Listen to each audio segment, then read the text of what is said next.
Bonjour à tous. Aujourd'hui, j'ai le grand plaisir et l'honneur de recevoir François Bousquet sur ma chaîne. François, merci beaucoup d'avoir accepté cette invitation. Merci de m'avoir invité, Antoine. Tout le plaisir est pour moi. Bon, d'habitude, je commence mes émissions en demandant à mon invité de se présenter. Alors, je crois que tu es connu déjà de la majorité de mon public. Très succinctement, comment pourrait-on te présenter? Tu es le rédacteur en chef de la revue Éléments, Ouais. directeur des éditions de la Nouvelle Librairie, journaliste, écrivain, auteur de plusieurs livres, dont La droite buissonnière, Courage également. Donc, je pense que je t'avais dit, c'était un des livres qui m'ont motivé à faire cette chaîne YouTube et à m'exprimer sur Internet. Donc, rien que pour ça, je suis heureux de te recevoir aujourd'hui. Que voudrais-tu dire de plus pour te présenter? Homme du livre, hein. Fils de mon père, fils de mes pères, petit bourgeois, enraciné, patriote, identitaire, mais d'abord homme du livre, homme du papier, papivore. Donc toute ma vie est organisée depuis mes 18 ans autour du livre, hein. Donc à travers l'édition, à travers la presse, à travers le journalisme, hein, qui est le cœur de mon métier. C'est d'abord journaliste, d'abord enquêteur, hein. Et la littérature aussi en particulier. Ah oui, et la littérature, oui, mais merci de me le rappeler, on finit par l'oublier, la littérature, comme elle nourrit pas son homme, hein. Parfois je désespère d'elle, hein. Or c'est elle, oui, c'est la littérature d'abord, à travers Rimbaud, Céline, Nietzsche, hein, parce que Nietzsche est d'abord un poète, à mon sens, hein. Il est aussi un poète, hein. C'est à travers ces personnalités-là que ma vie s'est réorientée. J'étais destiné au petit commerce, hein, en tant que poujadiste, petit bourgeois, et puis le livre a changé. C'est comme dit un auteur dont je suis pas un inconditionnel, André Breton. C'est des commotions, voilà. J'ai reçu une commotion à 18 ans en ouvrant certaines pages de Céline et de Nietzsche, entre autres, hein. Céline et Nietzsche en particulier. Voilà, au sortir de l'adolescence, hein.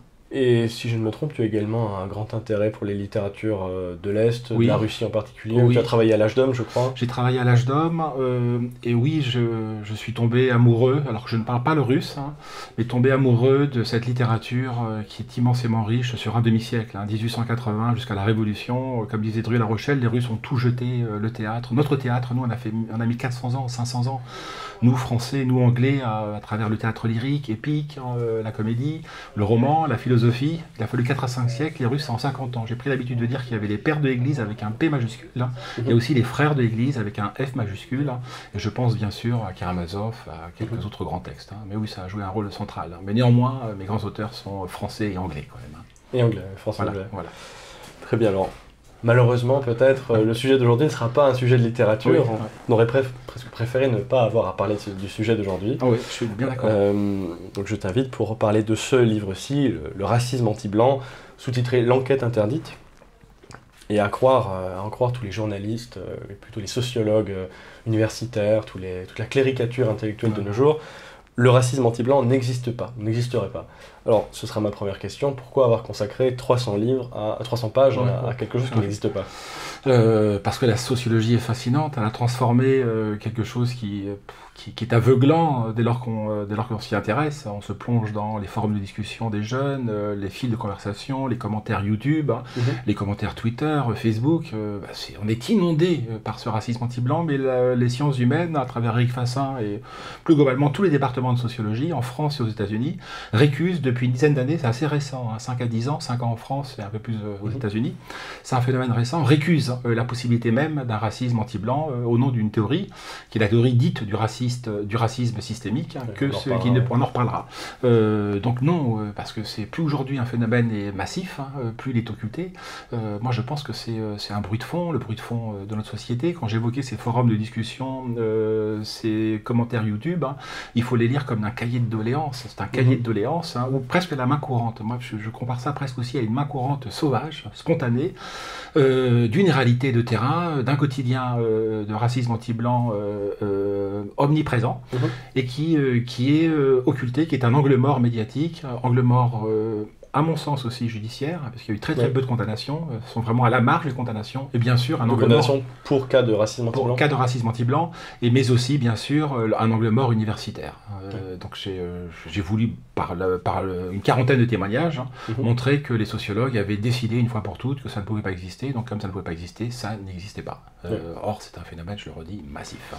Tout à fait massif. Alors je voulais t'interroger sur un passage du livre en particulier, au tout début, page 31. Alors, je te cite, tu écris « Nous, les plus de 50 ans, ne mesurons pas l'intensité de la question identitaire chez les plus jeunes. À notre décharge, nous n'avons pas connu le monde qu'ils côtoient depuis l'enfance, celui de l'immigration de masse. Le monde qui était le nôtre, quand nous n'avions pas 20 ans, était ethniquement homogène. C'était celui de nos grands-parents et arrière-grands-parents. Tout avait changé hors cela. Ouais, ouais. Et peut-être ne t'en souviens-tu pas, mais je crois que lors de notre toute première rencontre, nous avions commencé à discuter ça, de l'immigration de masse, du grand remplacement. Et à l'époque, tu m'avais dit, donc je pense que c'était il y a 4 ou 5 ans, et tu m'avais dit que, évidemment, tu avais conscience de l'importance centrale de ce sujet d'un point de vue politique aujourd'hui, mais que ça te touchait moins que des jeunes, des gens de ma génération ou plus jeunes. Est-ce que ça a changé entre-temps? Est-ce que la réalité vraiment t'a rattrapé d'une certaine manière? Eh bien, je ne me souvenais pas, Antoine, de cette conversation. Mais de fait, oui, j'ai changé, puisque j'ai d'abord fait dans l'élément une lettre à la jeunesse identitaire. Il y a de cela 4 ans. Donc c'est en effet, c'était certainement après que nous avons échangé tous les deux, quoi. Oui, c'est à force de côtoyer de jeunes blancs de 20, 30 ans, grâce à la librairie entre autres, et à Éléments aussi en particulier, que j'ai été amené à côtoyer des gens qui avaient baigné dans cet univers environnant. Alors que nos générations, et depuis moi 4 ans, depuis 4 à 5 ans, j'alerte ma génération et la génération précédente aussi, les boomers, hein, pour leur dire que en effet, tout a changé, sauf ça, qui est central et qui pour nous est inexorable, parce que c'est un enjeu démographique qui sera difficilement réversible. Hein. Et de fait, le regroupement familial a changé la donne. Hein. Or nous, nés en 68 et avant, nous sommes d'une génération qui n'a pas été confrontée au regroupement familial. Il faut 10 ans en gros, 10 ans pour que les premiers enfants qui sont nés en France de parents, de pères et de mères étrangères puissent accéder au collège, au lycée. Donc cette génération-là, moi, je la côtoie quand je suis en terminale, je crois. Mon premier étranger, c'est en terminale. Hein. Alors certes, c'est un collège protégé, c'est le collège et lycée des Francs-Bourgeois, Paris-Centre, hyper-centre, donc très protégé, mais à l'époque beaucoup moins que ça n'était, Paris était encore un peu populaire, hein. Mais de fait, il n'y avait pas d'immigrés, parce qu'il n'y avait pas de regroupement familial, hein, en dehors des Algériens qui bénéficiaient d'accords spéciaux, bilatéraux entre la France et l'Algérie. Il y avait déjà des enfants algériens.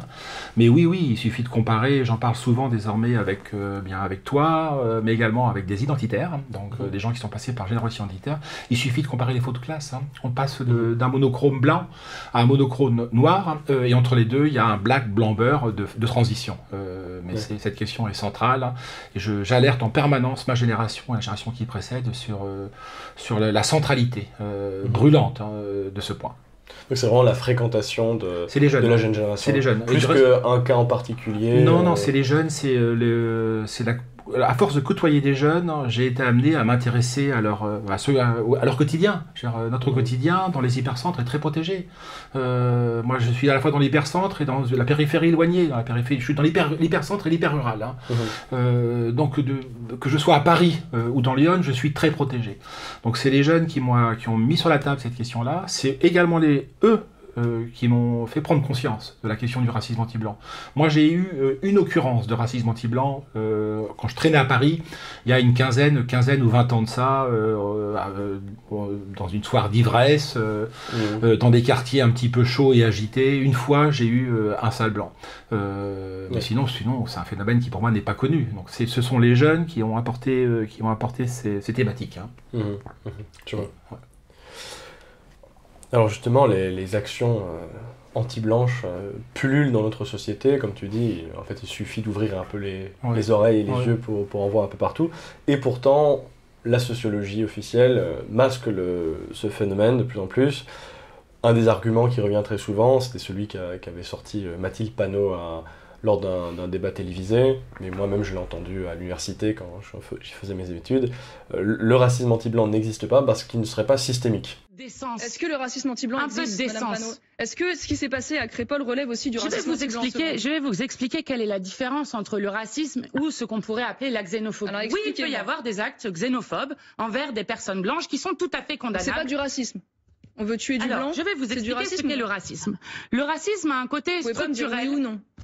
Comment? Vous ne pouvez pas me dire oui ou non. Le racisme anti-blanc existe ou n'existe pas. Vous êtes obligé de me faire une thèse. D'accord. Non, je vais vous expliquer, je vais vous répondre très clairement. Le racisme est est un racisme qui est structurel, qu'on appelle systémique, avec un ensemble de discriminations qui s'appliquent à des personnes, soit selon leur couleur de peau, selon leur religion réelle ou supposée, leur orientation. Bon, voilà. Eh bien, donc ça n'existe pas. Le racisme. Attendez, Marion Maréchal, s'il vous plaît. Mais oui. On a du temps pour discuter. Donc. Mais je sais quelle va être la conclusion, mais allez-y. Ah oui, laissez-la parler. Eh bien, exactement. Je vous dis, il y a des discriminations, il y a des appels à la haine qui peuvent exister et qui sont tout à fait condamnables, mais ça ne s'appelle pas du racisme anti-blanc, qui, je le rappelle, est une invention de l'extrême droite. Et ça, c'est vraiment la grande notion. Et tu dis dans ton livre que le racisme systémique est le plus grand foutage de gueule de notre époque. Alors, est-ce que tu pourrais expliquer un peu ce qui est censé recouvrir cette notion de racisme systémique et pourquoi, selon toi, c'est une supercherie complète? D'abord, c'est une thématique qui s'est imposée, en tout cas en France, parlons du cas français, très très récemment. La fiche Wikipédia sur le racisme systémique a été créée en 2016 ou 2017. La première occurrence dans le paysage politique, c'est Mathilde Panot, et de mémoire, c'est en 2023. Donc c'est une thématique qui est très récente, une occurrence qui est très récente et une théorie qui est très récente. J'ai souvenir, avant de le définir, j'ai souvenir des ratonnades anti-blanches en 2005, 2006. À l'époque, Le Monde, je dis bien Le Monde, journal de référence, avait fait 2 papiers pour parler du racisme anti-blanc textuellement, quoi. Et sans aucune critique, donc sans aucun recul critique. C'est-à-dire que Le Monde adhérait à l'idée qu'il pouvait y avoir un racisme anti-blanc. Aujourd'hui, il y a un blocage total. Ce blocage total, c'est la théorie du racisme systémique. Pourquoi c'est un foutage de gueule? Parce que cette théorie, d'abord, elle est systémique. Le mot est prétentieux. Le mot est intimidant. C'est un mot qui crée une sorte pas de stupéfaction, mais de sidération chez l'auditeur ou chez le lecteur. On est impressionné par la question d'un racisme qui serait systémique, donc ça veut dire qu'il est global, ce racisme, qui structure la société dans son ensemble.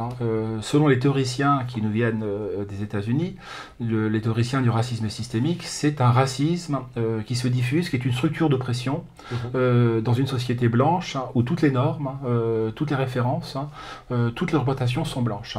Donc en gros, c'est le blanc qui domine les esprits et où tous les blancs perçoivent, c'est le mot des théoriciens, le salaire, enfin ils perçoivent un dividende, qui est un dividende indu, qui est une rente raciale blanche. Une sorte de capital culturel au sens bourdieuien. Voilà, ethno-culturel, pour le coup, quoi.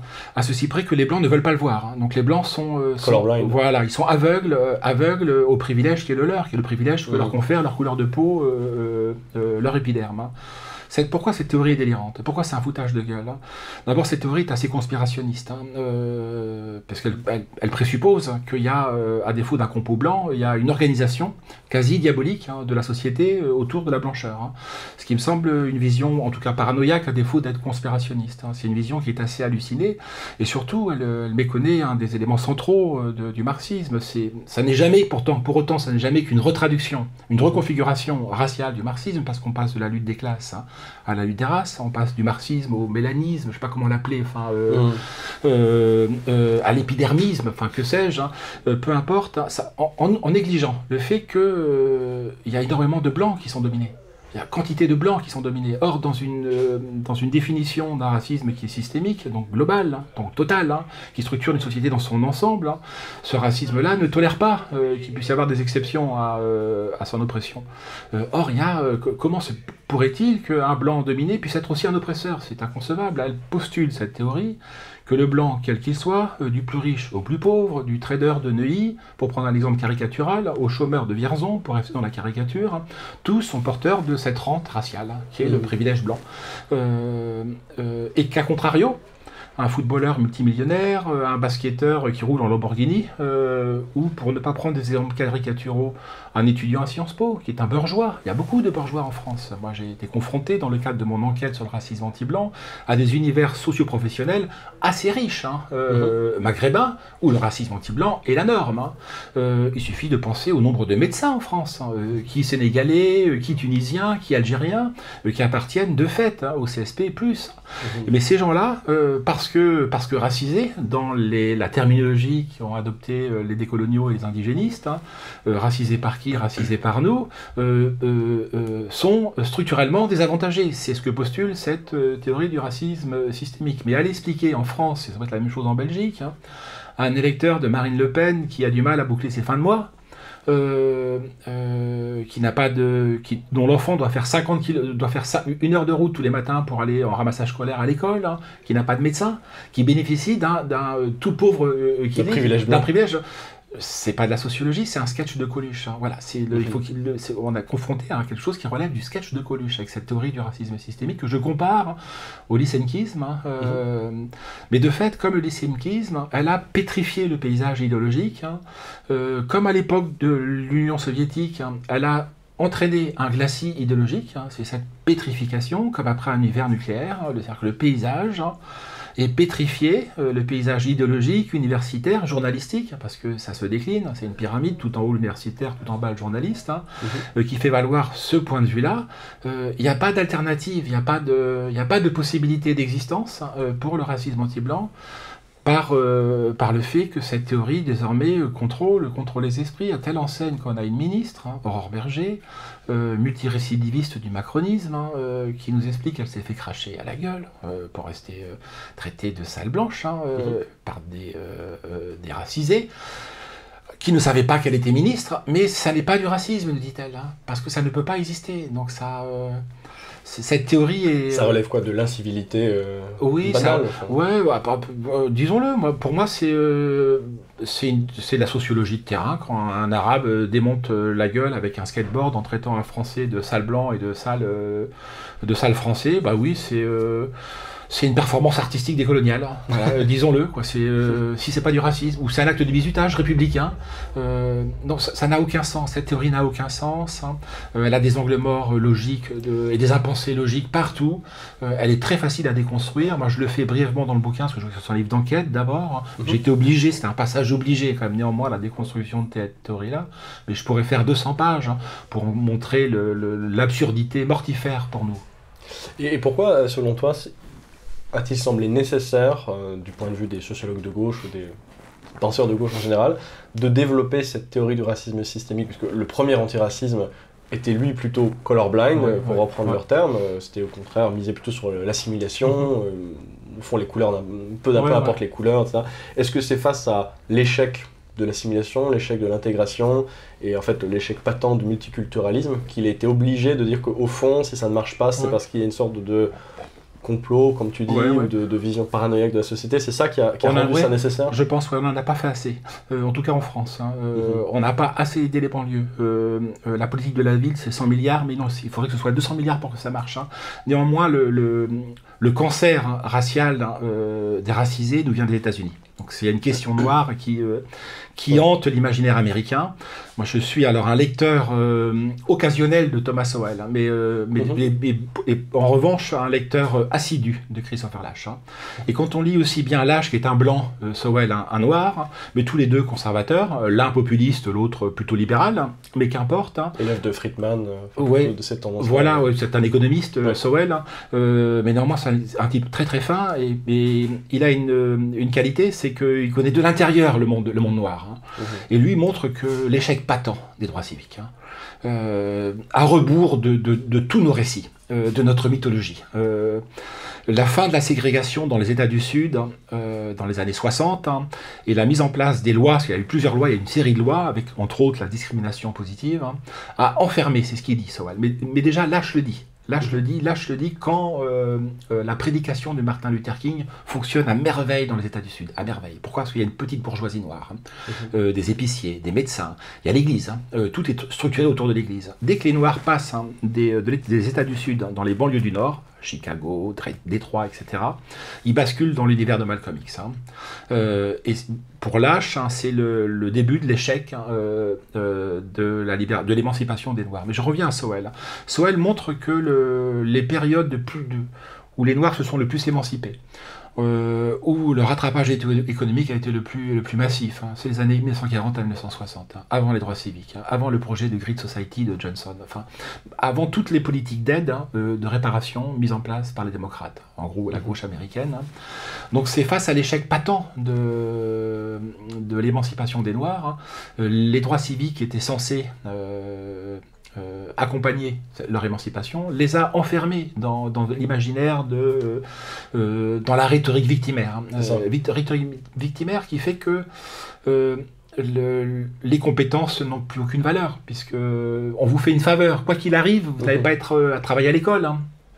Si vous travaillez à l'école, on s'en fout. Quoi qu'il arrive, vous serez lieutenant de police, hein, parce que vous êtes noir. Hein. Et Sowell rappelle toujours deux contre-exemples aux politiques de discrimination. J'insiste là-dessus parce qu'elles sont tellement pertinentes, de discrimination positive. C'est les Juifs et les Asiatiques. Hein. Les Juifs, 1880-1920, arrivent à New York, ghetto, sordide, il y a plein de livres sur le sujet.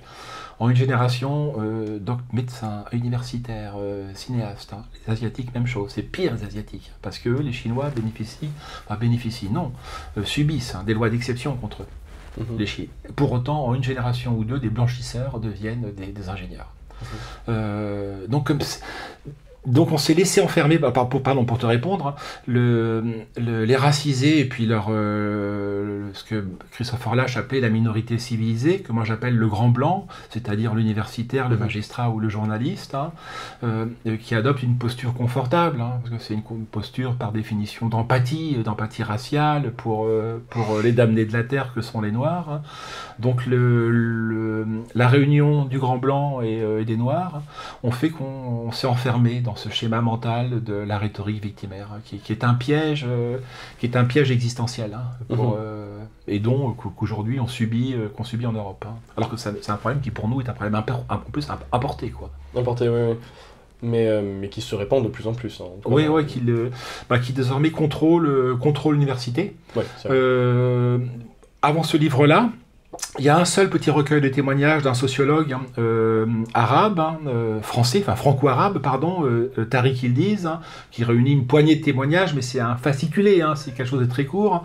Mais bref, quand on regarde la bibliographie sur le racisme systémique, elle est vertigineuse. Et encore, je parle de la bibliographie française francophone, et francophone, et qui a été éditée. Mais le nombre de mémoires, de thèses, c'est vertigineux. En revanche, c'est vraiment une inflation. C'est une hyperinflation. Ouais. Et bien, à l'inverse, hein, sur le racisme anti-blanc, il n'y a rien. Voilà. Ce qui permet de dire que le racisme anti-blanc n'existe pas. Ouais, n'existe pas. Et c'est justement un point sur lequel j'aimerais avoir ton avis. Et évidemment, c'est sur la question du racisme anti-blanc, mais c'est même plus général dans la société en général. Le racisme anti-blanc, cette question de racisme anti-blanc, racisme systémique, pour moi, en est une des expressions les plus importantes. C'est quelque chose dont parle Renaud Camus assez régulièrement, qui est la dépossession du regard. C'est-à-dire que de plus en plus, les gens se sentent obligés de s'appuyer sur des études sociologiques, des études statistiques, pour pouvoir affirmer ce qu'ils voient. C'est-à-dire que très souvent, on dit, c'est l'exemple typique, par exemple, on va en Irlande, on voit quelques roues, puis on rentre chez nous, on dit, il y a plus de roues en Irlande. On ne peut plus le dire, il faut avoir des statistiques pour... Alors les statistiques peuvent évidemment nous dire, non, en fait, toute la population n'est pas rousse, il y a autant de pourcents, mais même sans statistiques, on peut voir qu'il y a plus de roues en Irlande qu'en Italie, par exemple. Et ça, on ne pourrait plus le dire. Il faut absolument avoir un sociologue, des sources statistiques. C'est un peu le conte d'Andersen, les habits neufs de l'empereur, mais comme si, au moment où le petit garçon disait l'empereur est nu, on lui disait mais quelles sont vos sources. Et comment expliques-tu ce niveau vraiment de dépossession totale que nous avons de notre propre réalité? Des questions difficiles, hein. Parce que je suis comme toi et je suis comme Camus. C'est le mot de Peggy que je vais déformer et écorcher, qu'on me pardonne, mais je vois ce que je vois. Enfin, Peggy le dit 1000 fois mieux que je ne le dis là, que je le sabote, hein, sa citation. Oui, il nous a interdit de voir les choses telles que se présentent à nous. Je crois que les gens qui nous l'interdisent, c'est pas qu'ils ont peur pour nous, je crois qu'ils ont peur pour eux. C'est eux qui ont peur de voir le réel. Hein. Parce que d'une part, ils nous demandent, c'est une injonction contradictoire, hein, ils nous demandent des chiffres, hein, et de l'autre, ils nous interdisent de chiffrer précisément l'immigration sur la question des statistiques ethniques. Hein. Ou alors, parce que ce sont des tricheurs. Une des thèses du bouquin, c'est que ce sont des tricheurs et qui s'accommodent très très bien de leur hémisphère droit et de l'hémisphère gauche du cerveau. Ils font des statistiques en douce. Hein. La vérité. Quand ils font des campagnes de testing, hein, ils font des statistiques pour montrer qu'il y a un racisme systémique. Hein. Quand nous voulons montrer qu'au contraire, il y a une surdélinquance maghrébine, sahélienne, subsaharienne, ça nous est interdit. En revanche, quand il s'agit de démontrer qu'il y a un surcontrôle au faciès de la part des gendarmes et des policiers, des maghrébins, sahéliens et subsahariens, ça c'est autorisé. Mais ils nous l'interdisent. Je crois que c'est eux qui ont peur. Nous, on voit ce qu'on voit. Je crois que nous, Français, nous, Belges, et plus largement nous, Européens, nous voyons ce que nous voyons. Alors certes, il y a un matraquage idéologique, il y a un conditionnement idéologique qui fait que ça ne se traduit pas mécaniquement dans les urnes. Pour autant, dans les sondages, on voit néanmoins que 2 tiers... grosso modo, 2 tiers des Français, sûrement 2 tiers des Italiens, je vais pas parler de la Belgique, pensent qu'il y a une surreprésentation de l'immigration. Parce qu'ils le voient, voilà, les gens le voient. Et l'œil ne triche pas. L'œil ne triche pas. Sauf l'œil du sociologue. L'œil du sociologue triche, biaise, il a des problèmes de convergence ou de divergence, mais c'est lui qui ne veut pas voir. Je pense que c'est lui qui ne veut pas être confronté au réel. Donc il y a des mécanismes de... Alors je ne suis pas un spécialiste, Samuel Fitoussi vient de faire un livre sur le sujet. Pourquoi les intellectuels se trompent, sur entre autres les biais cognitifs. Notre cerveau déteste l'incohérence. Donc l'incohérence entraîne des situations de mal-être, d'anxiété. Donc on a tendance à, par des biais, des dissonances, des phénomènes de dissonance. Là on parle d'une dissonance majeure. On voit dans la rue à Paris qu'il y a un changement de population manifeste. C'est ce que dit Camus. Je n'ai pas besoin d'avoir en effet de chiffres, je le vois. Or, mon idéologie, ma religion me dit que ça n'est pas vrai. Il n'y a pas de... Donc, cas de dissonance. Le cerveau est en train d'exploser. Et donc, je ne suis pas un spécialiste du cerveau, je ne suis pas un neurologue, mais le cerveau a des stratégies qui lui permettent des formes d'évitement cérébraux pour ne pas voir le réel tel qu'il se présente. Ils ne veulent surtout pas être confrontés à ce qui ne peut pas exister. Donc, j'en ai presque venu, pardonne-moi, à théoriser, c'est un bien grand mot. De la même manière qu'il y a la loi des 3 L, je lèche, je lâche, je lâche. J'avais voulu imposer, mais bon, je suis le seul à... c'est pour moi, donc j'en fais pas promo. La loi des 3 D, déni, mécanisme de déni. Celui qui dénie pas, c'est le déni, donc le réel est judiciarisé, et puis ensuite c'est le délire. Et le délire, c'est la société multiculturelle, trans, la marche des fiertés, tout ce à quoi on a droit. Bien sûr. Donc oui, nous avons une sorte de population complètement dépossédée de son regard par tous ces intellectuels, ces sociologues, une espèce de nouvelle cléricature. Mais alors la question qu'on peut quand même se poser, inévitablement, c'est comment des Européens peuvent-ils produire tout un discours intellectuel qui, au fond, nuit aux Européens eux-mêmes. Alors, Guillaume Fay avait proposé le terme de ethnomasochisme, qui est assez parlant, je trouve, et qui s'est bien répandu depuis. Et toi, dans ton livre, tu en as un peu parlé tout à l'heure, tu fais une distinction entre les grands blancs et les petits blancs. Est-ce que tu peux revenir sur cette distinction ? Un mot sur l'ethnomasochisme. La formule est percutante et la formule fonctionne. Ma seule réserve, c'est quand on met en lumière l'ethnomasochisme avec le précédent juif. J'ai lu dans une autre vie La haine de soi de Théodore Lessing. Et Lessing, dans les années 30, pointe les grands antisémites juifs. Comme Otto Weininger, entre autres, mais Paul Rée, le Nietzschéen que tu es, Paul Rée, c'est Paul, Louandra Salomé, Nietzsche, il parle de très grandes figures. Otto Weininger, juif antisémite, converti au luthérianisme, se tue à 23 ans. Parce que c'est un cas de dissonance cognitive majeure, énorme. Donc c'est un surcerveau, c'est un métacerveau, Weininger. À 23 ans, on rêve, pour moi, c'est au-dessus de Hegel et de Kant, presque en termes de cerveau. Mais la haine de soi est inassumable. Donc lui, juif converti au protestantisme, au luthérianisme, et qui s'est déchaîné contre les siens, contre les femmes et contre les siens, eh bien se jette à l'eau, je crois. En tout cas, se suicide. Il me semble que les gens qui sont porteurs de haine de soi aujourd'hui ne sont pas à la hauteur, c'est pas des cerveaux à la hauteur de Weininger. Moi je parle de Éric Fassin, quoi. Alors certes il est normalien, mais ça n'est pas, Éric Fassin n'est pas Otto Weininger en termes de gabarit intellectuel. Et puis il y a un concept qui a été apporté par un psychanalyste, Daniel Siboni, c'est une sorte de ce qu'il appelle une culpabilité narcissique. Donc il complète un petit peu la perspective ethnomasochiste ou la haine de soi. C'est qu'elle apporte certaines gratifications symboliques, cette culpabilité narcissique. Il est facile d'accabler nos pères pour nous accroître et nous agrandir, pour agrandir les fils. Hannah Arendt avait déjà repéré ça à l'époque du procès d'Ekman à Jérusalem. Jérusalem. Hein. Oui, je le cite dans le bouquin. Je crois l'avoir noté quelque part. Ouais. Effectivement, c'était une communauté agréable de se sentir coupable pour quelque chose dont on n'est pas responsable. Voilà, qu'on n'a pas fait. Quoi. Et Sibony appelle ça la culpabilité narcissique. Hein. Petite parenthèse. Oui, de fait, il y a un grand blanc et un petit blanc. Le grand blanc, on peut dire que c'est, en gros, la personne de nulle part. Hein, pour reprendre les catégories entre les anywhere et les somewhere, c'est un anywhere.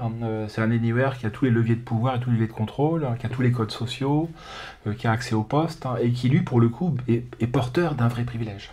C'est ça qu'il faut leur faire comprendre. Un journaliste de Radio France, pour donner des exemples concrets, un professeur à Tolbiac ou à Jussieu, est porteur d'un privilège blanc. C'est le privilège progressiste, métropolitain, antiraciste, hein, qui ouvre toutes les portes. Hein. Et c'est une des réponses, me semble-t-il, à ce qu'est être un déni. Ça n'est peut-être pas un déni, ça n'est peut-être qu'un calcul d'intérêt. J'en suis venu à penser, à force de parler du livre, à rencontrer des lecteurs, hein, qu'il y a un calcul coût-bénéfice de la part du grand blanc. C'est que le grand blanc triche, bien sûr, parce que c'est une stratégie économique. Hein. Défendre un discours progressiste, antiraciste, qui dénonce le racisme systémique, qui nie le racisme anti-blanc, c'est un financement pour un documentaire, c'est un financement pour un film, hein, c'est la garantie d'avoir un poste de titulaire à l'université, la garantie d'avoir un rond de serviette à Radio France, hein, et même d'être directeur de relations humaines dans un groupe du CAC 40. Parce que ces groupes-là, désormais, un capitalisme woke, hein, avec une charte inclusive très explicite. Hein. Donc le grand blanc est porteur de ce privilège, hein, et ce privilège lui permet de regarder du haut de sa condescendance, hein, le petit blanc, qui est présumé être un électeur de Trump, de Marine Le Pen, d'Éric Zemmour, peu importe, hein, et qui est dont le cerveau est archaïque, reptilien, retardataire, enfin peu importe, hein, et traversé par un racisme qui, alors que ça n'est pas un racisme, c'est un système de défense. C'est un système de défense d'un peuple qui aspire à continuer historiquement sa propre histoire. Hein. Et donc oui, c'est ce qui m'amène à distinguer le grand blanc du petit blanc, et qui me permet également de récuser cette théorie du racisme systémique. Peut-être en effet, oui, qu'il y a un racisme systémique de la part du grand blanc, quoi. Mais il s'exerce également à l'encontre du petit blanc, qui pour le coup n'a rien à voir. Enfin, avec. N'a jamais été un dominant, même dans les affaires coloniales. Non, il est tout sauf un dominant. Je veux dire, ce blanc, il est traité. Allons même au-delà. C'est pas moi qui le dis, c'est Christopher Lasch, Eric Hoffman, c'est des universitaires, lui est anglais mais il est au Canada, peu importe, hein, universitaires nord-américains qui nous montrent, hein, que le multiculturalisme ne fonctionne que s'il est asymétrique. Hein. Quand il parle d'asymétrie, Kaufmann, il veut dire par là qu'il faut qu'il y ait une part maudite. Hein. Cette part maudite, c'est le peuple historique, c'est le petit blanc, le petit américain, le petit anglais. Et pour de bon, le multiculturalisme peut fonctionner. C'est-à-dire part maudite comme bouc émissaire, c'est ça que comme bouc émissaire, comme victime expiatoire. Il faut sacrifier, c'est presque une théorie gérardienne, hein. Il faut sacrifier une population qui est le peuple historique. On le sacrifie partout, hein, dans tous les univers multiculturels, Canada, États-Unis, France, Angleterre, le peuple historique est sacrifié. Ça veut dire que c'est des logiques asymétriques qui président, hein, les destinées de nos sociétés ouvertes. Hein. Il faut, si on veut que nos sociétés soient définitivement ouvertes, hein, ce que veulent les partisans du toute immigration, il faut par définition que pour faire cohabiter des univers mentaux, des civilisations, des mœurs qui sont antagonistes, hein, il faut éliminer la civilisation qui est hospitalière, la civilisation d'accueil. Oui. Alors, il y a deux choses sur lesquelles je voudrais revenir. D'abord, cette fameuse culpabilité narcissique, comme tu dis. C'est narcissique, mais aussi pour moi, cette culpabilité est encore le garant d'un sentiment de supériorité. Ah oui. Au sens où, si on se sent coupable pour tout ce qui arrive dans le monde, c'est qu'au fond, on est encore les maîtres du monde. Je me souviens quand j'étais à l'université, en études de philosophie, j'avais un ami qui était d'origine africaine, enfin, qui l'est toujours d'ailleurs, il n'a pas changé, et il se disputait avec d'autres membres de notre promo, qui étaient de gauche, bien pensants, et qui disaient « Ah, si ça se passe mal dans ton pays, en Afrique, c'est à cause de nous les Blancs. » Et en fait, lui s'était énervé un jour en disant « Mais non, enfin... » Même quand ça se passe mal dans notre propre pays, nous sommes responsables, c'est pas vous. Et donc il y a encore cette arrogance un peu paradoxale des blancs antiracistes qui se prennent encore un peu pour les maîtres du monde. Oui, c'est indiscutable, hein. Ce sentiment de supériorité. Comment pourrait-on le qualifier ? C'est une forme d'eurocentrisme, mais qui ne dit pas son nom, presque en Oui. négatif. Hein. Oui, c'est l'évidence. Hein. Et ça veut dire qu'on a un regard condescendant, infantilisant, que nous sommes l'État, quoi. Et qu'en face de nous, si on a des pupilles hein, de notre nation ou de notre colonisation, le pupille étant le noir, hein, qui en permanence est rabaissé, déresponsabilisé. Mais là, on retombe sur Lasch. Hein. Lasch, t'as raison, Lasch a fait cette critique-là. Lasch, Christopher Lasch, magnifique historien du populisme américain, qui vient de la nouvelle gauche, du marxisme, de l'école de Francfort, donc il connaît très très bien ce milieu-là, il le connaît vraiment à fond, quoi. Et il pointe en permanence, il l'appelle pas le grand blanc, lui, mais ce regard en surplomb. Paternaliste. Ouais, paternaliste, merci, paternaliste. Hein. Donc on retombe en permanence sur des logiques de domination. En réalité, le grand blanc n'est jamais que le successeur de l'esclavagiste. Hein. La preuve en est, c'est que notre meilleur grand blanc en France, c'est Françoise Vergès. Hein. J'aimais énormément son oncle, hein, maître Jacques Vergès, mais elle, ça c'est la fille de Paul, hein, qui était le patron de la Réunion communiste. Hein. Mais c'est une famille d'esclavagistes, hein, les Vergès. Hein. Elle avait une centaine d'esclaves, cette famille, hein, il y a un siècle et demi. Maintenant, ils s'en achètent une seconde vertu. Et voilà, et désormais elle est décoloniale. Hein, et elle adopte le point de vue des descendants d'esclaves. Hein, formidable. Hein. Ouais, ça, c'est impressionnant. Le jackpot. Hein. Et sinon, sur ce racisme systémique et le fameux privilège blanc, justement. Alors, d'une part, je suis entièrement d'accord avec toi pour dire que c'est une foutaise, surtout de dire que des prolétaires blancs, par exemple, jouissent d'un privilège par rapport à des bourgeois d'origine extra-européenne. Mais néanmoins, il me semble qu'il y a aussi une autre absurdité qui consiste à dire que... qui consiste à penser que c'est injuste que notre société ait été pensée et organisée pour des Européens à partir d'Européens. Enfin, à partir du moment où ce sont des Européens qui ont fondé la société européenne, la civilisation européenne au cours des deux derniers millénaires, c'est évident que nos codes culturels reflètent ce que nous sommes, tout comme pour dire qu'il y a un privilège chinois, un privilège bien sûr. Indien dans leur pays. Et ça, je vois pas non plus comment ils peuvent expliquer sur si ça nous est dénié. Alors que, je le redis, qu'il y a un point d'abcès aux États-Unis, je le conçois. C'est aux Américains de le dénouer. Puisque la colonisation noire suit de peu hein, la colonisation blanche des WASP. Hein. Mais ça, c'est un problème américano-américain. C'est pas un problème européen. Oui, c'est le paradoxe, hein, c'est que même cela, ça nous est dénié. Oui, il devrait y avoir de fait un privilège blanc en Europe, un privilège européen en Europe, hein, mais ce privilège-là nous est dénié alors que nous sommes les ayants droit d'une civilisation, au sens presque successoral du terme. Hein, j'aime beaucoup ce concept de droit à la continuité historique, hein, sur le Ortega y Gasset y a travaillé et d'autres. Hein, Finkielkraut l'a repris à son compte, Bérénice Levé également l'a repris à son compte. Hein. Ce droit à la continuité historique nous est dénié. Dans un mécanisme alors pas d'inversion accusatoire, mais j'y reviendrai sur d'inversion, et la logique d'inversion, c'est le propre des univers orwelliens. Les univers orwelliens sont dominés par la figure de l'antiphrase. Hein. 1984, écrit en 1948, il suffit de rebasculer, même dans le titre, hein, Orwell veut nous montrer que le bien c'est le mal, hein, que le mensonge c'est la vérité. Et que la guerre c'est la paix. Voilà, que la guerre c'est la paix. Et ben c'est la même chose ici, on a des indigènes de la République qui sont pas des indigènes et qui sont pas républicains. Moi je suis qu'à moitié républicain, mais je suis un indigène. Hein. Je peux même pas parler, moi en tant que je suis de fait un colonial. Hein. Si l'école hein, de pensée que je dois affronter est décoloniale, hein, ça veut dire que c'est le monde à l'envers, que les gens qui nous colonisent hein, sont en réalité colonisés par nous, chez nous. Quoi. Donc oui, vraiment on est dans le monde à l'envers, hein, mais même ça on ne veut pas l'admettre. Hein. Alors que un des arguments en faveur du privilège blanc, c'est la projection dite Mercator. C'est-à-dire donc la map monde, oui, de fait, pas le centre de l'univers quand on le pose à plat, c'est l'Amérique et l'Europe, voilà. Mais et pourquoi ?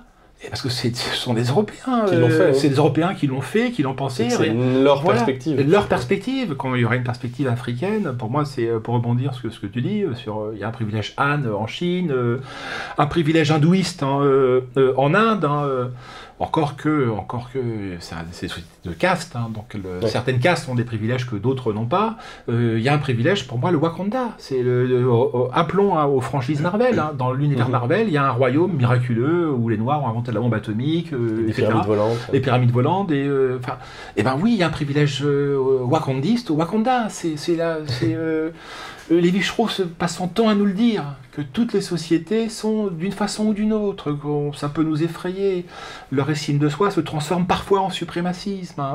C'est un suprémacisme psychique, certes, hein, mais ça nous est interdit. Alors que oui, il doit y avoir un privilège blanc en Europe, hein, d'autant que les immigrés européens en Europe arrivent à partir de 1950. Hein. Donc c'est une immigration qui est toute fraîche, hein, qui est importée. Donc par définition, nos normes devraient être blanches. Mais on nous interdit de l'assumer clairement. De l'assumer, mais de pouvoir... ces normes-là sont déconstruites. Hein. Donc c'est... Non, c'est... Bon, alors là, ça fait quand même un bon moment qu'on parle de tous ceux qui essaient de cacher ce racisme anti-blanc, en tout cas de l'euphémiser, tout ce qu'on veut. Parlons un peu de ceux qui pratiquent le racisme anti-blanc, qui est aussi en fait la seconde partie de ton livre, le chic gauchiste et le choc raciste. Tout d'abord, selon toi, d'où vient ce racisme anti-blanc? C'est-à-dire que, est-ce qu'il faut le mettre sur le compte du désir de revanche de populations anciennement colonisées, donc qui, par ressentiment, exprimerait ce racisme, ou est-ce tout simplement, et ça je t'avoue que c'est un peu comme ça que je vois les choses, tout simplement la conséquence inévitable du fait de mettre plusieurs communautés très différentes, de les faire coexister de manière sur un seul et même territoire. Est-ce que ce n'est pas inévitable dans toute société, sur n'importe quel territoire, à partir du moment où on a des communautés trop différentes, un racisme se développera de part et d'autre? Oui, passer certains seuils critiques. Hein. Oui, bien sûr, parce que quand c'est des minorités, ça va encore. Oui, moi, comme toi, non pas comme toi. Je pense que les deux arguments que tu avances, hein, les deux causes que tu avances, j'aurais tendance à les retenir. Oui. La première, c'est le ressentiment. Je pense qu'on n'a quand même pas assez exploré les logiques du ressentiment. Je vais faire un tome 2, pour ce tome 2, je vais m'appuyer sur un livre de Dostoïevski qui est le moins lu de ses grands romans, qui est L'Adolescent. À ma connaissance, c'est pas un livre sur lequel a travaillé René Girard, donc sur les logiques du mimétisme, hein, mais c'est un roman qui est passionnant. Pourquoi? Parce qu'il définit la condition de l'immigré. Ça n'est pas un immigré, hein, l'adolescent. L'adolescent, c'est un bâtard. Hein. Et je pense qu'il y a un complexe de la bâtardise chez l'immigré, en particulier chez l'immigré maghrébin. Ce complexe de la bâtardise, il faut que je le creuse, donc je commence à le creuser seulement, mais je pense que c'est une des raisons majeures, hein, cette question du ressentiment. Dans le roman de Dostoïevski, c'est le fils d'une fille qui appartient à la classe serbe, hein, donc c'est un dominé, et son père, qui ne l'a pas reconnu, c'est un comte. Hein. Et son rêve, le rêve de ce garçon, c'est de devenir Rothschild. À l'époque, c'est Rothschild. Hein. Dans Crime et Châtiment, le modèle, c'est Napoléon.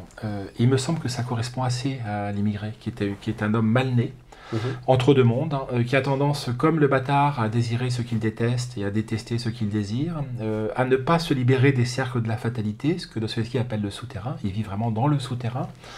Il ne demande pas de réparation, en réalité. Ce qu'il veut, c'est niquer. Voilà, niquer. Ce que nous disent les jeunes, en tout cas dans les banlieues, les jeunes extra-européens, nous disent on va vous niquer. Niquer ta race, niquer la France, niquer ta mère. Donc c'est des logiques de destruction pure, de nihilisme pur.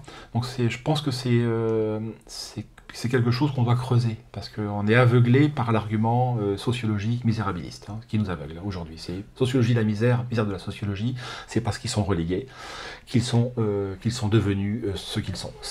Il faut évacuer cette question-là, on n'a pas le temps, mais je le fais dans le bouquin en montrant que désormais dans une post-pauvreté. Donc ne raisonnons plus en termes de pauvreté, c'est fini, quoi. C'est la poste. Dans les misérables leurs parents et leurs grands-parents étaient dans des bidonvilles, hein, pas seulement les Maghrébins mais aussi les Italiens. Après-guerre, ce sont aussi des Italiens, hein, et pourtant ça se passe bien avec les Italiens. Donc cette question du ressentiment, elle est centrale. Hein. On n'a pas de ressentiment avec les hindous, on n'a pas de ressentiment avec les asiatiques, aucun, ou très peu, ou c'est vraiment à la marge. Hein. Ensuite, il y a l'impossibilité, mais c'est notre fantasme, qui est de l'ordre de la religion, qu'une société multiculturelle est une société désirable, une société à la Babel, tour de Babel, va forcément produire des étincelles, mais pour quelque chose de pyrotechnique. Donc pour nous, les étincelles, au contraire, c'est un baril de poudre qui est prêt à exploser. Oui, la société multiculturelle ne fonctionne pas d'elle-même. Et là encore, c'est quand même paradoxal, il y a plein de travaux qui l'attestent, des travaux sociologiques. Moi, j'ai en tête les travaux d'un sociologue américain et d'un politologue, Robert Putnam, démocrate, c'est un démocrate le type, proche de Barack Obama, qui fait une vaste étude sur 20 à 30 000 Américains pour essayer de prouver qu'une société multiculturelle fonctionne. Et à quoi il arrive au terme de cette conclusion? Une société multiculturelle ne fonctionne pas. Plus il y a de la diversité dans une société, moins il y a de la confiance. Oui. Et il dit même à la fin, et je crois qu'il se trompe, que la crise de la confiance est telle que c'est une crise de confiance, bien sûr, intercommunautaire, donc entre blancs, noirs, latinos, pour le cas américain, mais également intracommunautaire. C'est-à-dire qu'il y a une crise de confiance au sein même de la communauté noire, de la communauté blanche, entre blancs, donc entre noirs. Mais bref, à la fin, il démontre de manière empirique qu'une société multiculturelle est une société multiconflictuelle. Et tous les précédents dans l'histoire l'attestent. Donc oui, cet argument-là, les deux, me semble-t-il, ce qu'on a... Le ressentiment. Parce qu'on n'a pas un problème avec tout, en tout cas en France, je ne sais pas ce qu'il en est en Belgique, mais il n'y a pas de raison que ce soit différent. On n'a pas les mêmes problèmes avec certaines immigrations. Voilà. Asiatique en particulier. En asiatique, on n'a aucun problème avec l'immigration asiatique. Il y a des niveaux de criminalité qui sont les plus faibles au monde. Donc c'est qu'on n'a pas de... Alors qu'elles-mêmes ont été aussi humiliées par la colonisation, si on veut prendre voilà, humiliées pour la Cochinchine, enfin humiliées, il ne dirait pas en ces termes-là. Voilà, il ne dirait pas en ces termes-là, il parlerait d'un apport positif, alors que l'apport positif, on ne le tolère que pour parler de l'Andalousie. Pour le reste, c'est que négatif. C'est les boat people, c'est des gens qui ont fui des camps, et puis des phénomènes de massacres massifs et des génocides, même on peut le dire. Communauté arménienne. La communauté arménienne, c'est magnifiquement intégré en France. C'est assimilé même, à Aznavour et quantité d'autres, ce qui ne les empêchait pas d'avoir leur univers, leur quant à soi arménien, mais il y a l'intégration qui s'est faite sans heurts. Donc il y a vraiment, au-delà du dysfonctionnement structurel des sociétés multiculturelles, tu as raison, il y a également le cas par cas. Voilà. Oui. Et donc ça, c'est en fonction de leur communauté propre. Peut-être du phénomène religieux, tout simplement. L'islam étant un facteur aggravant pour ce qui est de... que ça fédère Merci de préciser ma pensée. Alors, justement, dans toute la seconde partie du livre, qui est la partie la plus importante, est un recueil de témoignages assez chocs sur l'expression de ce racisme anti-blanc. Et tu dis, à un moment donné, en paraphrasant Talleyrand qui disait que ceux qui n'ont pas connu l'Ancien Régime ne savent pas ce qu'est la douceur de vivre, et tu dis tous ceux qui n'ont pas connu la France d'avant le regroupement familial ne connaissent pas cette douceur de vivre. Et c'est effectivement quelque chose qui ressort assez nettement de ton livre et qui en fait la force, je crois. Tout d'abord, comment as-tu recueilli tous ces témoignages ? Le premier qui m'a mis la puce à l'oreille, alors il y a un climat environnant. Travaillant avec Internet, je vois quand même régulièrement dans ces forums de discussion, ces fils de conversation, ces commentaires YouTube, j'entends cette chambre d'écho. Voilà. Donc ce petit bruit de fond, ce que j'appelle le bruit de fond. Mais néanmoins, il faut quand même des déclencheurs. Moi, le déclencheur, c'est... j'en parle peu en réalité dans le tome 1, mais je vais en parler beaucoup dans le tome 2, c'est la question sexuelle. Vraiment, le déclencheur, c'est la question sexuelle.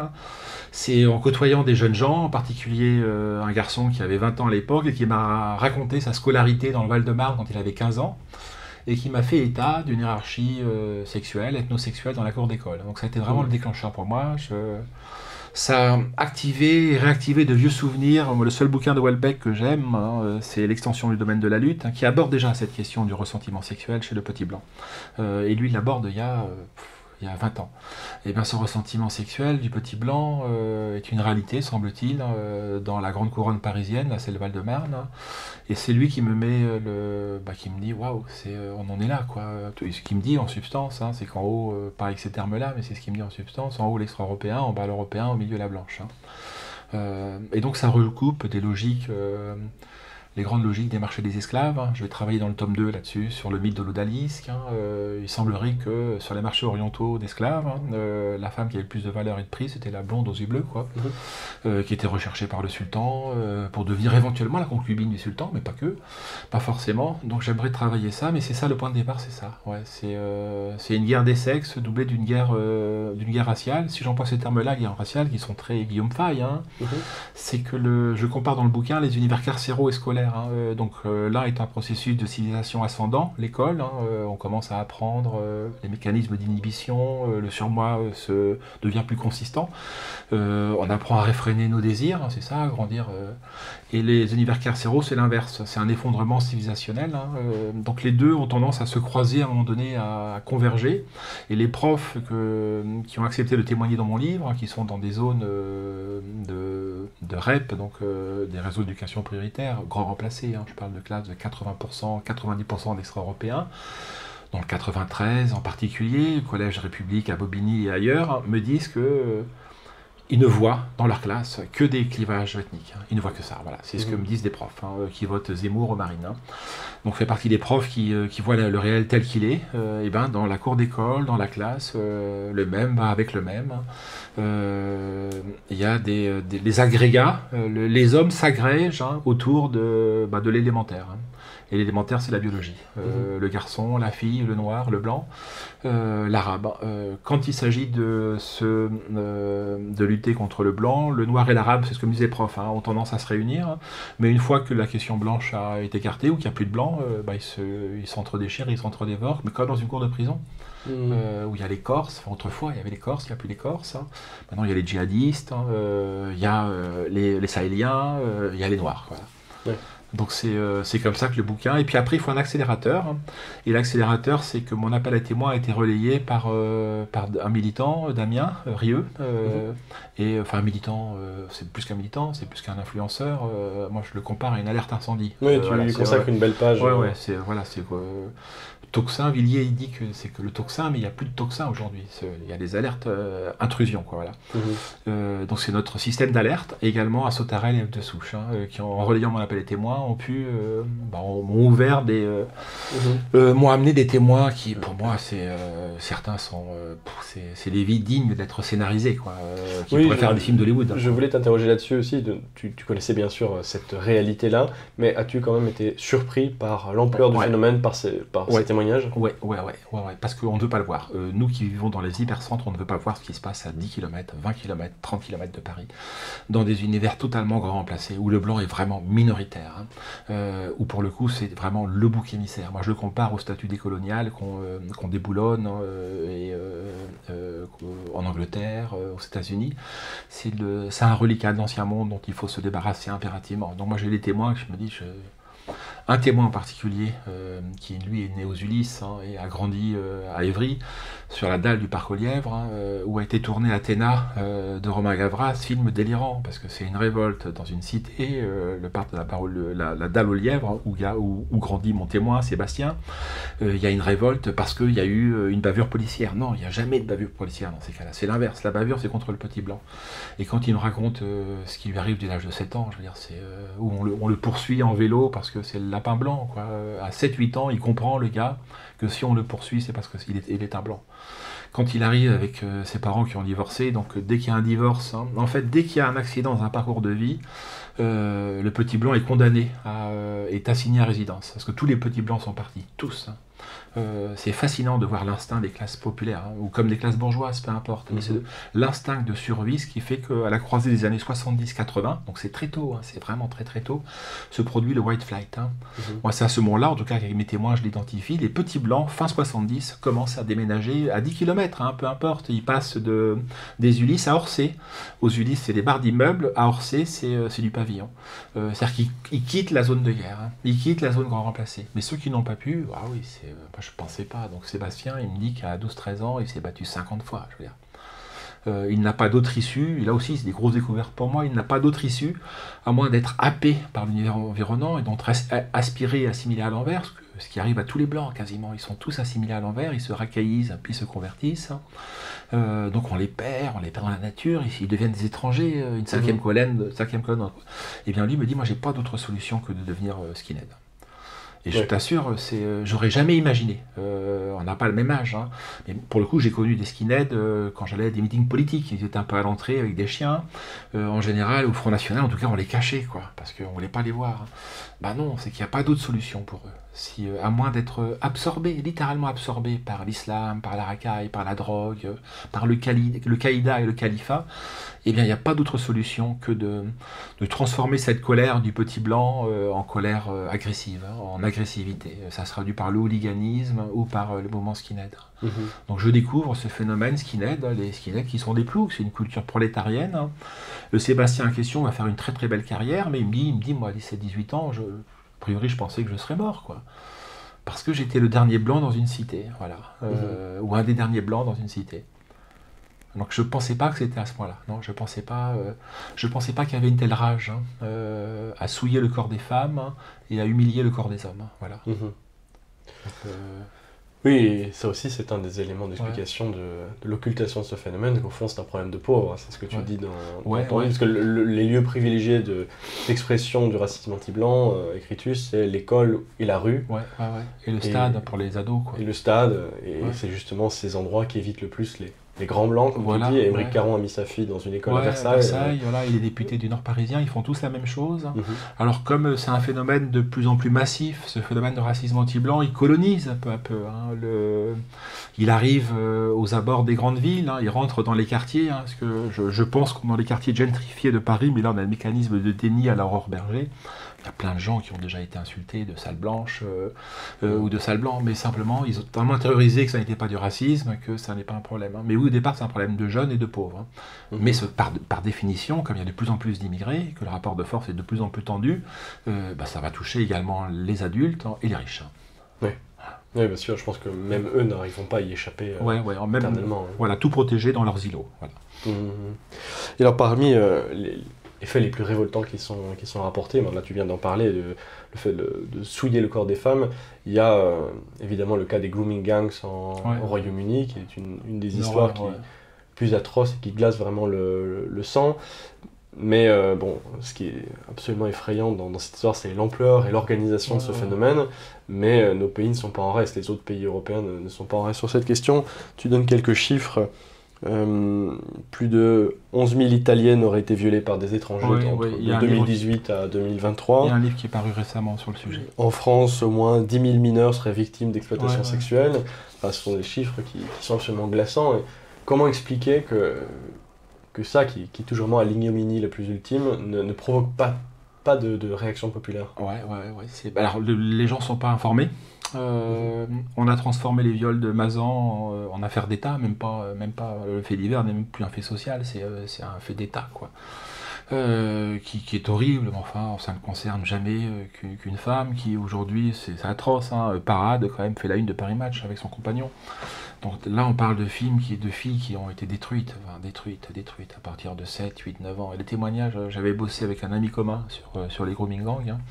Les témoignages sont atroces, c'est des jeunes filles, c'est de la pédophilie, quoi. On est vraiment au cœur de trucs sordides, sales. Comment se fait-il? Les gens ne sont pas informés, on ne peut pas les informer. En Angleterre, il s'est mis en place une police de la pensée, c'est le théâtre d'une expérimentation anarcho-tyrannique en Angleterre, on l'a vu cet été pendant les émeutes raciales, hein. C'est que le moindre petit tweet entraîné, c'est Jean Valjean, on évoquait Les Misérables, mais Jean Valjean est condamné à 5 ans de prison parce qu'il a volé une pomme, hein. Ça n'a pas changé, quoi, je veux dire. Sauf que Jean Valjean, c'est un petit blanc aujourd'hui. Il vole pas une pomme, mais il fait un tweet, il n'arrive pas au bagne, il va en prison, hein. Il fait un petit tweet pour dénoncer le massacre de petites Anglaises les fillettes, les fillettes. Hein. Il faut toujours se rappeler, avoir un arrière-plan pour l'Angleterre, c'est cette question des viols, quoi, qui est de 100 000, 200 000, 1 million. Il y a une députée travailliste, Sarah Champion, qui a parlé de 1 million de filles. Oui, les chiffres aussi entre 200 000 et 1 million. Ouais, voilà, c'est vertigineux. Alors on n'en est pas encore là en France, hein, mais bon, de fait, il y a eu des tournantes. Hein, et de fait, oui, on retombe sur la question que j'évoquais, que je veux creuser dans le tome 2, qui est le corps de la femme, hein, comme trophée. comme bien symbolique de prestige pour la racaille. Je développe dans le bouquin une théorie des opportunités criminelles. Pour qu'il y ait crime, il faut qu'il y ait 3 conditions qui se reproduisent. Des cibles fragiles. La jeune fille blanche est une cible fragile, parce qu'elle est désarmée sur un plan identitaire, elle n'a pas accès à sa conscience de soi identitaire, ça lui interdit par le logiciel idéologique. Il faut des criminels motivés, ce que sont les grooming gangs, mais ce que sont également les racailles dans nos banlieues. Il faut des gardiens démotivés, qui est la condition sine qua non. Or, nos gardiens sont démotivés, puisque le racisme anti-blanc n'existe pas, puisque les jeunes filles, pour le cas anglais qui est vraiment atroce, les jeunes filles qui venaient se plaindre auprès des éducateurs, auprès des magistrats, auprès des policiers, n'étaient pas entendues. C'est-à-dire que c'est l'ensemble de l'institution qui s'est ligué contre le clientélisme pakistanais, parce que ça n'est que des Pakistanais. Dans les études qu'on a, c'est 84% de Pakistanais, les 16% de restants, c'est les mêmes populations.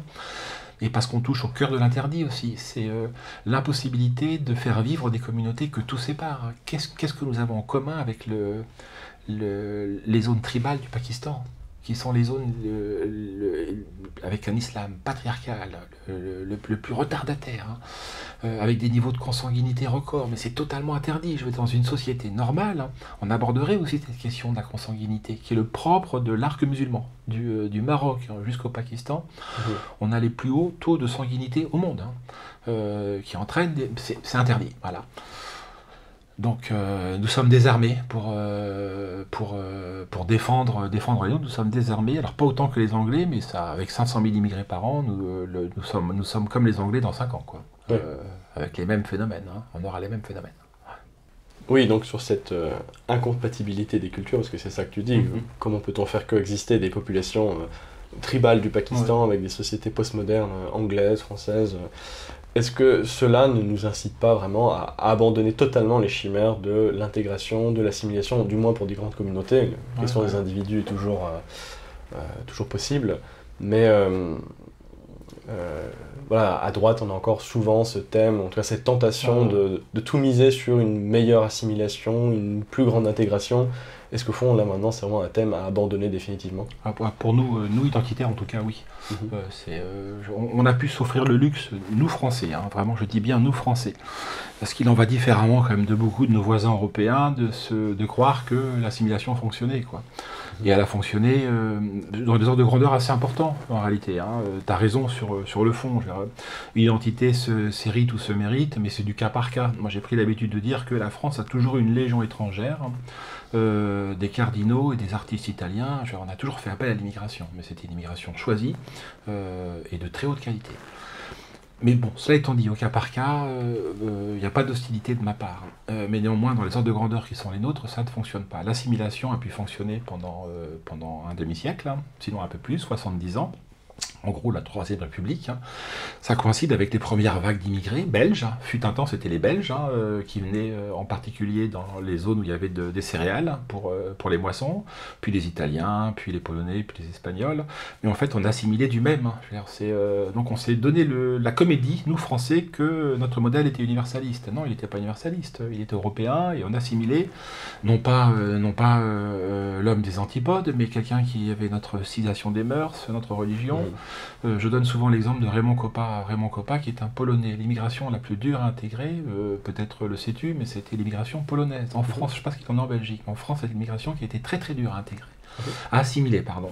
Il y avait des aumôniers polonais, on parlait polonais. La communauté polonaise vivait assez repliée sur elle-même. Kopa en venait, Raymond Kopa. Et Kopa disait toujours, nous les Polonais, alors qu'il était français, mais nous les Polonais, nous les Italiens, nous les Espagnols, dont les parents travaillaient à la mine, le dimanche on était à la messe, voilà. Donc civilisation des mœurs, mêmes univers, même anthropologie, même cosmologie ou cosmogonie, donc ça fonctionnait. Et on a cru que cette assimilation-là était transposable dans un d'autres contextes culturels, d'autres contextes civilisationnels. Non, la République, c'est pas ma tasse de thé. Et la France, disons, n'est pas soluble dans l'islam, n'est pas soluble dans d'autres univers mentaux. Donc cette question d'assimilation, il faut qu'on l'écarte, d'autant que ce sont les extra-européens qui nous le disent. Pourquoi accueillons-nous des immigrés? Posons-nous la question. Pourquoi accueillons-nous de l'immigration? Pas moi, mais nous, Français, nous, UE. Pourquoi l'UE fait un appel aussi massif à l'immigration? C'est quand même qu'à la fin des fins, on pense que, c'est ce que dit Louis Sarkozy, on pense que ils vont devenir, pour peu qu'ils payent leurs impôts et qu'ils boivent un café crème, ou j'en sais rien, qui boivent du vin, ou qui boivent du vin, voilà, tout coloré qu'ils soient, seront français et européens. D'abord c'est un vœu pieux, et puis eux nous disent l'inverse, hein. Eux nous disent que notre amour inconditionnel de l'humanité n'est pas réciproque, hein. Que notre amour de l'autre n'est pas partagé par l'autre, hein. L'autre ne veut pas s'intégrer, ne veut pas s'assimiler, donc ça ne fonctionne pas. On retombe toujours, hein, sur ce que tu pointais, qui est l'objection majeure, hein. C'est que ça ne marche pas. Le multiculturalisme est mécaniquement dysfonctionnel. C'est ce que disait déjà Aristote dans ses politiques. Donc c'est voilà, à partir de cité grecque quand même, relativement proche. Ouais, avec une certaine homogénéité. Je veux dire, donc là on est dans des trucs totalement hétérogènes, hein, qui sont pas solubles, hein. Donc ça ne peut pas marcher. Et tous les mythes, hein, singulièrement les mythes français, singulièrement les mythes républicains, singulièrement l'universalisme, hein, dans lequel on retrouve cette posture de supériorité que tu évoquais, quasi paternaliste, hein, peut-être un petit peu moins, mais quand même néanmoins malgré tout, eh bien, ne fonctionne que dans un espace clos, européen, sur des modèles d'assimilation de populations qui sont guère éloignées de nous. Et pourtant, même avec ces populations-là, ça ne s'est pas fait sans heurts. Je rappelle toujours, dans des hypothèses de remigration, puisqu'il ne faut pas s'interdire de penser toutes les sorties de crise possibles, hein, celle-là en est une parmi d'autres, hein, que l'expulsion, en particulier de la communauté italienne, hein, a été colossale. En France, a été colossale. Un tiers des Italiens sont restés, je crois. Ouais, voilà, un tiers. Donc ils sont repartis en Italie. On parle d'Italiens, qui sont des patriotes français aujourd'hui. Probablement ce qui est plus proche de la France. Ouais. Même chose pour les Portugais. Il n'y a pas eu d'expulsion de Portugais, pardon, mais des Espagnols, hein, les Polonais, alors que je parle de voisins proches, hein, qu'on peut considérer comme du même. Hein, oui, à peu de choses près. À peu de choses près, quoi. Mais je suis heureux que tu mentionnes le terme de remigration, parce que je voulais t'interroger là-dessus. Parce que précisément, si l'assimilation et l'intégration sont des idées à abandonner, quelles seraient les idées ou les objectifs à poursuivre? Donc je voulais savoir ce que tu penses de la remigration. Récemment, il y a eu à Milan le sommet de la remigration organisé par Martin Sellner, et auquel ont participé des gens comme Dries van Langenhove, Eva Vlardingenbroek, Afonso Gonçalves, Jean-Yves Le Gallou également qui est allé. Est-ce que tu t'es un peu intéressé à cet événement, dont le but en fait est de rendre le terme et l'objectif de la remigration plus mainstream, comme on dit en Europe? Est-ce que tu t'es intéressé à leur initiatives diverses, les initiatives de Martin Sellner par exemple, et puis que penses-tu de la remigration comme projet? Est-ce que pour toi c'est un projet viable et enviable? Je m'y suis intéressé pas de très près, mais j'ai eu droit à un débriefing de Jean-Yves Le Gallou, que j'ai rencontré dans le cadre de la promotion de ses mémoires identitaires. Et en France, il est un des porteurs de cette thématique de la remigration. Donc oui, je suis certain que Martin Sellner, c'est des figures que je suis régulièrement. Ensuite, sur la faisabilité, on l'a fait par le passé. On a des ordres de grandeur qui nous conduisent à la catastrophe. 500 000 immigrés par an en France, 1 500 000 en Angleterre en post-Brexit. Donc on crée des conditions explosives à horizon de 2, 3, 4 ans, pas plus. Donc que fait-on? Il n'y a pas de possibilité. La première, c'est l'assèchement des flux. Très bien, on assèche les flux, on n'en est pas là. On assèche les flux, mais que fait-on des populations qui sont déjà là, 500 000 qui s'ajoutent à 500 000, qui se cumulent, dont il nous interdit, dans le cas français, c'est pas le cas en Allemagne, de les chiffrer à cause de l'absence de statistiques ethniques. Oui, il faut qu'on pose cette question de la remigration sous conditions. Il n'y en a pas d'autres. David Engels, dans ses livres, prend le précédent augustéen, c'est-à-dire qu'on offre aux populations, c'est ce que fait un peu Driss Ghali aussi dans ses livres. C'est une des qualités des livres de Ghali et de David Engels, c'est qu'il propose des formules, quoi qu'on pense des formules, c'est de proposer 2 niveaux de nationalité. Pour ce qui est de Driss Ghali entre autres, un niveau de nationalité qu'on pourrait conférer à des non-européens, c'est ce que dit Ghali, qui lui-même est marocain, avec une loyauté inconditionnelle. Une loyauté inconditionnelle à l'Europe. Donc un renoncement à la double nationalité, à la double allégeance. Peut-être, il faut écarter, je pense qu'il faut écarter aucune formule, vraiment aucune formule. Mais de fait, la remigration est la formule que nous avons déjà expérimentée par le passé, que nous pouvons refaire. On peut envisager avec des États africains, entre autres, des politiques du retour, mais des politiques du retour contraint. Vous savez qu'on a fait en France la loi Stoléru, sous Giscard. La loi Stoléru, c'était, je crois que c'était 10 000 francs à l'époque. On donnait 10 000 francs à l'immigré pour qu'il retourne au pays, mais il revenait. Mais tout ça est à repenser, mais il n'y a pas d'autre solution. Sinon, on se dirige vers la guerre civile. Je l'appelle guerre civile par défaut, comment l'appeler autrement. Mais disons une guerre interne. Une guerre ethnique, en tout cas. Une guerre ethnique, oui. Des scénarios de guérilla, en tout cas, à la Oberton. Donc oui, il faut mettre sur la table cette question de la remigration. En France, seule Reconquête l'a fait en fin de campagne, mais c'est un thème que les identitaires vont devoir pousser, porter et imposer aux partis politiques. Parce qu'après, c'est aux partis politiques à s'en emparer, à le traduire par des mesures. En Allemagne, l'AfD commence à en parler. N'a pas peur du mot. N'a pas peur du mot. En fait, la gauche a accusé l'AfD de vouloir mener un programme de remigration, et l'AfD, au lieu de s'en excuser, maintenant s'en revendique. Plus clairement. En Italie, je crois que ça, pour le moment, il n'y a que la Lega qui en parle. Je ne pense pas que le parti de Meloni en parle ouvertement, mais bon, c'est le parti qui est aux affaires, donc ça peut s'expliquer peut-être pour cette raison.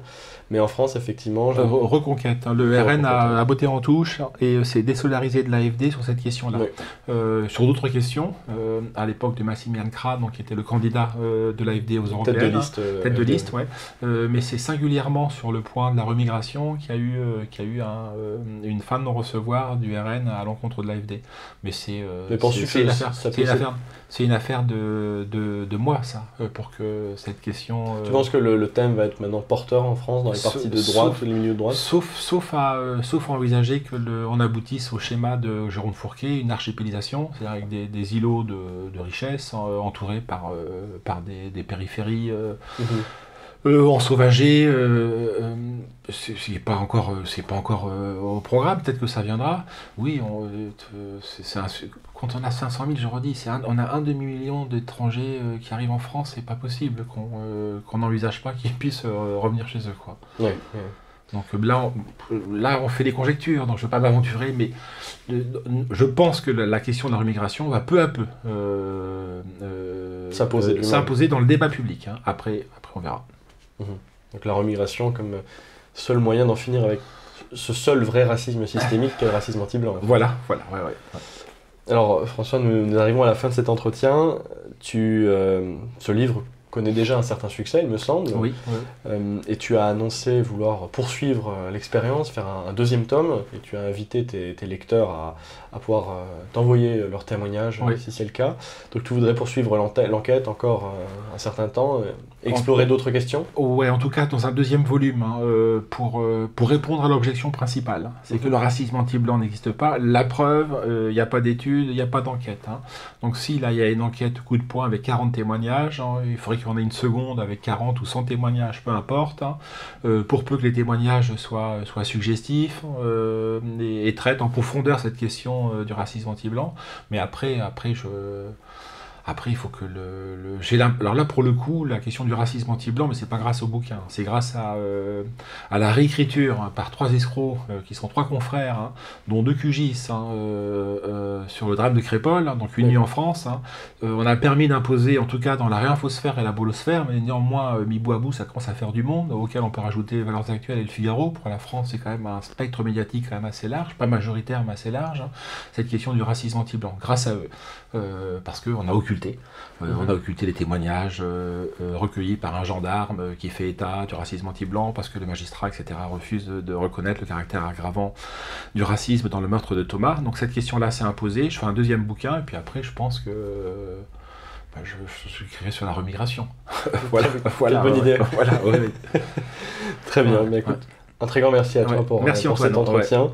Donc j'invite évidemment tous les spectateurs à se procurer ce livre. Je mettrai un lien en description de la vidéo pour accéder au site de la Nouvelle Librairie où ils peuvent le commander. J'espère que cet entretien vous aura plu. N'hésitez pas à nous dire en commentaire ce que vous en avez pensé. Ça intéressera beaucoup mon invité et moi-même, j'en suis sûr. N'oubliez pas également de mettre un pouce bleu en bas de la vidéo pour aider au référencement, c'est très utile. Et François, bien, je te dis à une prochaine fois. À bientôt. Peut-être pour le tome 2. Ouais. Merci Antoine.